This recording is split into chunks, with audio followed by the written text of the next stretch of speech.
Prisões emocionais. Todos temos prisões emocionais. Algumas correntes que nos prendem, elas às vezes são maiores que outras que a gente nem percebe. Mas o que a gente nunca vê são as que mais aprisionam a gente. Existe uma diferença entre um cárcere que é óbvio e um cativeiro que é silencioso.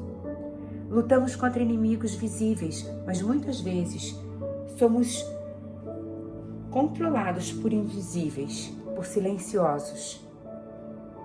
O que você não identifica, você não pode confrontar. O que você não reconhece, você não resiste. E o que você se recusa a expor, vai impedir o teu progresso. As correntes que te seguram, elas muitas vezes não estão nas tuas mãos, nos teus braços, te prendendo, mas elas estão envolvidas nos teus hábitos, nos teus pensamentos, nos teus padrões, nas suas crenças.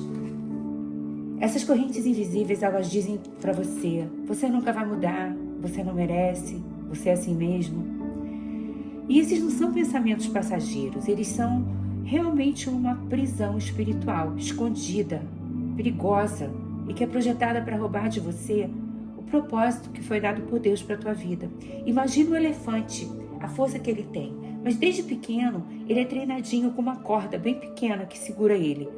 E aí ele cresce enorme e aquela corda é óbvio que não consegue mais segurar ele, né? O que acontece é que ele não tem força para se livrar dela. A força é mental, porque ele lembra do sentimento de fracasso que ele teve todas as vezes que ele tentou se livrar daquela corda quando ele era pequeno. Então não é mais a corda que segura o elefante, é a memória, é a crença, é a mentira. E é assim que muitos de nós vivemos a nossa vida.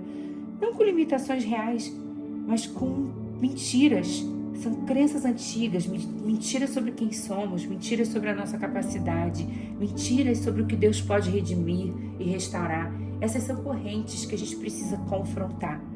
Não com a emoção, mas com a verdade. Não com medo, mas com a fé.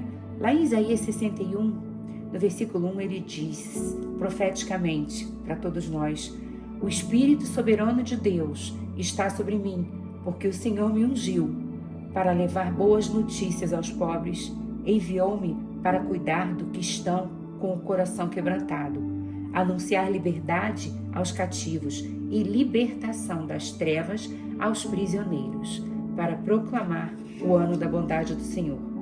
Esse texto ele não é só uma profecia, mas é uma promessa divina.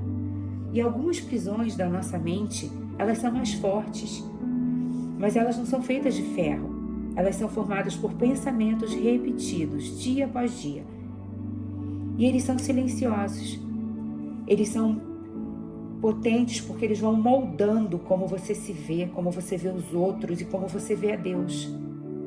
Por isso, na nossa mente, a gente tem um campo de batalha.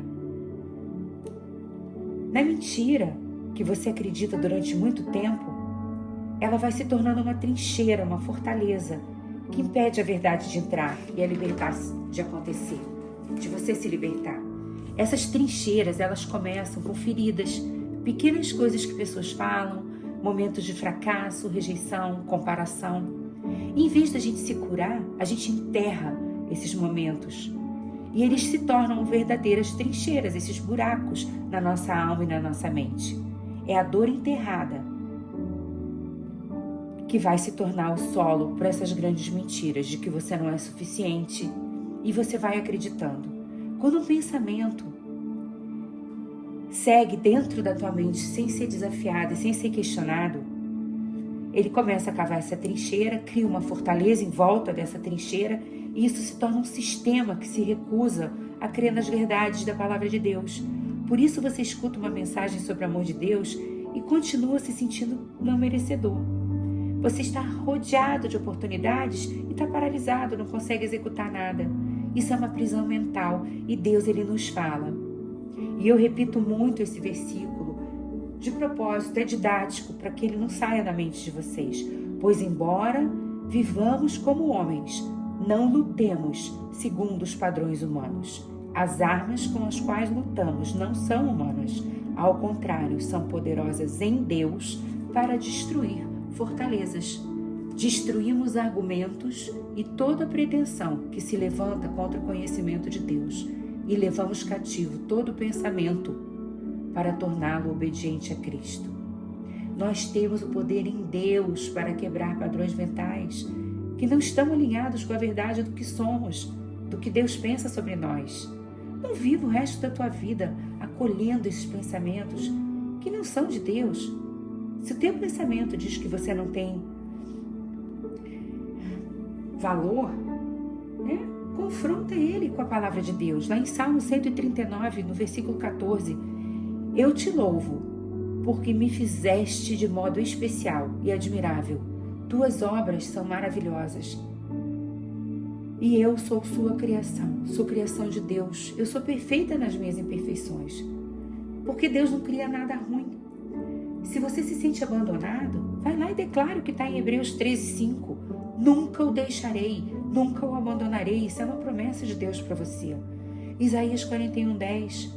Não temas, porque eu sou contigo.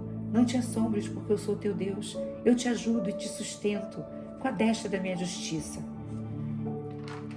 Filipenses 1:6, um texto que eu adoro ler. Estou convencido de que aquele que começou a boa obra em vocês vai completar até o dia de Cristo Jesus. Eu creio que Deus vai completar uma boa obra em mim. Eu estou em processo, eu estou em crescimento.